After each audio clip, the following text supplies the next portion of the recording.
Pat, welcome to Talk Satellite. We're delighted to have you join us. Thank you.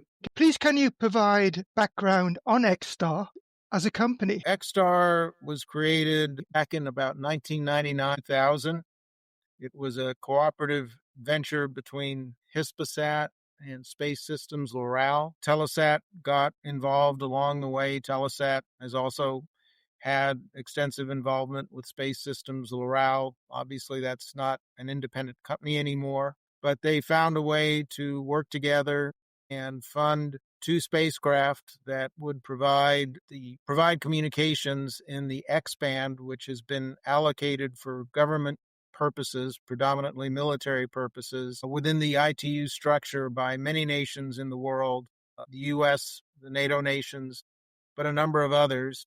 The X band works very effectively in terms of its ability to pass through the Earth's atmosphere, including when there's a fair amount of water vapor or rain in the atmosphere, without a great deal of attenuation to the signal. So it's very attractive for military forces that need to operate in all kinds of weather. How does XTAR address the MILSAT government market? Well, we are one of the few providers of, again, in the X band, which is in most nations allocated for governmental use. So by and large, other firms have not chosen to build systems that work in X band. It's been predominantly governments, predominantly military.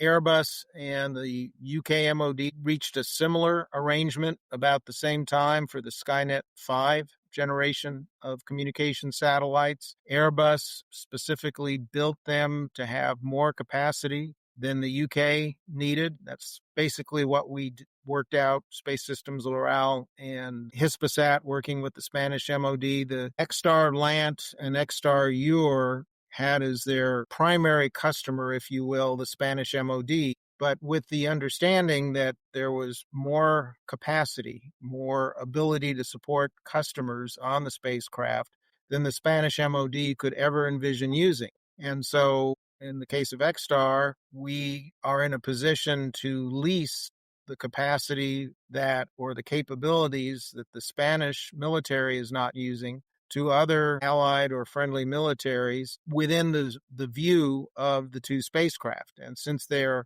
over Europe and the Atlantic, that gives us pretty good coverage over a good part of Latin America, about half of North America, and all of Europe stretching into the Middle East and a little bit of Asia, not a great deal. Our next generation spacecraft will be in the same location, so have the same basic overall coverage as the two previous spacecraft, but they are adding the military Ka band and also will have UHF payloads on them, although the UHF transponders are pretty well spoken for by the Spanish MOD. So we, at the current time, don't envision being able to have extra UHF capabilities that we can offer to the militaries in other countries. You have recently taken the helm as CEO. What attracted you to this role? And what is your vision for short-term and mid-term future? So I used to have a significant role with the Defense Satellite Communication System, which was a series of X-band only military satellite communications capabilities. XStar in many ways mirrored what those satellites could do, only the two original XStar spacecraft were more capable, particularly in terms of the power and the frequency reuse than the Discus 3 spacecraft were. So I was very impressed with their ability to provide additional complementary capability when the XStar spacecraft were first orbited to the Discus 3s. And even as the U.S. military began orbiting the wideband global system satellites, which in some sense were even more advanced than the original XStar satellites, the XStar satellites, in terms of their frequency use and reuse and power, remain very attractive complements to what we can do with the WGS spacecraft. And what WGS and Discus featured was a great deal of flexibility when you have a spacecraft that isn't supporting any customers. But as you begin to support specific military units, whether they're on the land or in the air or on or under the ocean, and you are allocating power and bandwidth to them, and you make decisions about where your beams or your antennas are going to point, you begin to find sometimes that, well, we can support everybody we committed to support, but there's somebody else in some other part of the world, and they need a little bit of power and frequency, but we don't have a way to deliver it. So with either the Skynet satellites, which again, Airbus had a similar arrangement for about 18 years with the UK MOD, or with these XTAR satellites, we're frequently in a position where we can adjust the pointing of at least some of our antennas or our satellite beams, and we can allocate frequency and power to those military units that may not be in quite the right place, or we've just run out of WGS capability or perhaps Skynet capability. And there's an XTAR satellite with some available satellite resources, the bandwidth, the power, the antenna pointing. And so we're a great complement, interoperable in terms of supporting the various terminals that the US military, the UK military, and quite frankly, just about any NATO military unit out there, if they have an X-band capable, and with our new generation of satellites, a military Ka-band capable terminal, if they can use it on WGS or Skynet, they can use it on XTAR. Yeah, very useful.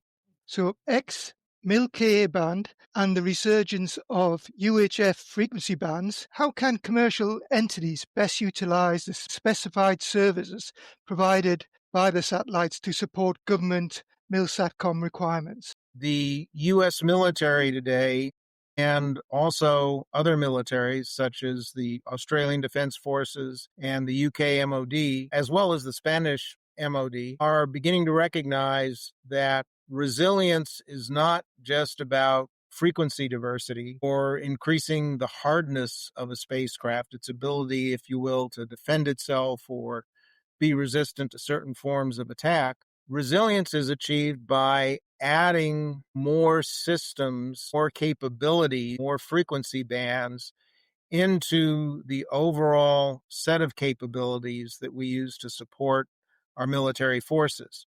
So in the U.S., actually dating back to something called the Wideband Communication Services Analysis of Alternatives, circa 2017, 2018, the U.S. military has been working, although granted, perhaps not as in a focused, absolute, hey, we need to get this done this moment. But the long-term intent is to use a mix of military systems and commercial systems in GEO, in MEO in some cases, although there are still not many systems operating at the mid-Earth orbit altitudes, and at LEO, low Earth orbit, whether it's a relatively small constellation or one of these proliferated LEO constellations. If you use systems in the different orbital altitudes and in the different bands, then you make it, your net capability is much more resilient, much more difficult for an adversary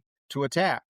And in particular, one of the things the U.S. military is looking at is by adding as an overlay to the individual systems an enterprise management and control capability that can enable forces to agilely and perhaps unpredictably move between systems, between bands. You make it much more difficult for an adversary even to understand where in that overall SATCOM enterprise, whether it's MIL-Ka, KU band commercial, is it at MEO, is what you're using right now at LEO or GEO, maybe you're using a mix.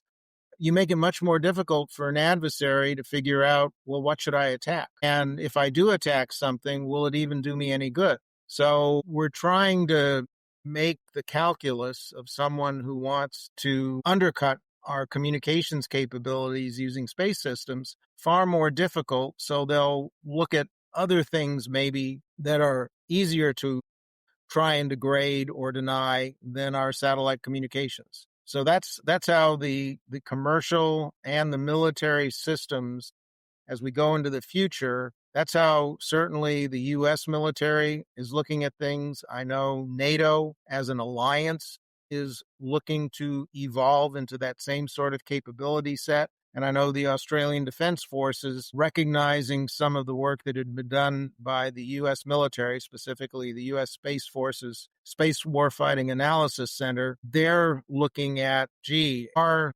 first full set of MILSATCOM capability should be viewed more as an enterprise that's a mix of capabilities rather than focusing on a single system in a single orbit in only one or two bands. What Good. trends are you seeing from governments as they plan and strategize their future defense projects? So, in some ways, I almost have answered that question with my previous answer, which I wasn't focusing on. I apologize. The trend is to use a mix of commercial and military systems to benefit where we can from the agility and the pace of innovation in the commercial sector, but at the same time recognize that in some cases, some of the functionality that's included in a military system, to include a military communications satellite, may deliver a degree of individual robustness.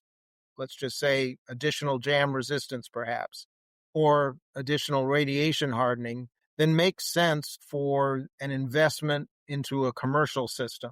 So the military systems on a point by point basis may be stronger, more bulletproof, got some body armor on them in some sense. But the commercial systems add that diversity that makes it much harder for an adversary to say, oh, well, if I jam all of the X band and all of the military KA band over a given area, then my adversary won't be able to communicate. Well, wait a minute, but we're also using commercial KU. Maybe we're using commercial S band. Maybe we're using commercial KA band, and we're using a mix of them along with the military systems. And not every nation, not every military can afford a huge mix. And no one wants to make this too complicated, but you want certainly 3, 4, or 5 different capabilities in your toolkit. And then you want to be able to use them, as I mentioned earlier, with some sort of overarching management and control capability that helps you manage that in a relatively automated, very agile manner, so that as one individual I know in the U.S. Navy has articulated on a number of occasions, you can maneuver in spectrum as well as you're maneuvering in the other 3 dimensions of height and left-right movement, if you will, putting it in terrestrial terms. You want to be able to maneuver in the spectrum space as well as the other dimensions. Appreciate the opportunity to chat with you. And if any of your readers or listeners are interested in learning more, XTAR.com, please reach out. Love to chat with you and see if we might be able to support you. Wonderful. Pat, thank you so much for coming along today and sharing your expertise with Talk Satellite. All right. Well, thanks for having me. Take care. Have a great day.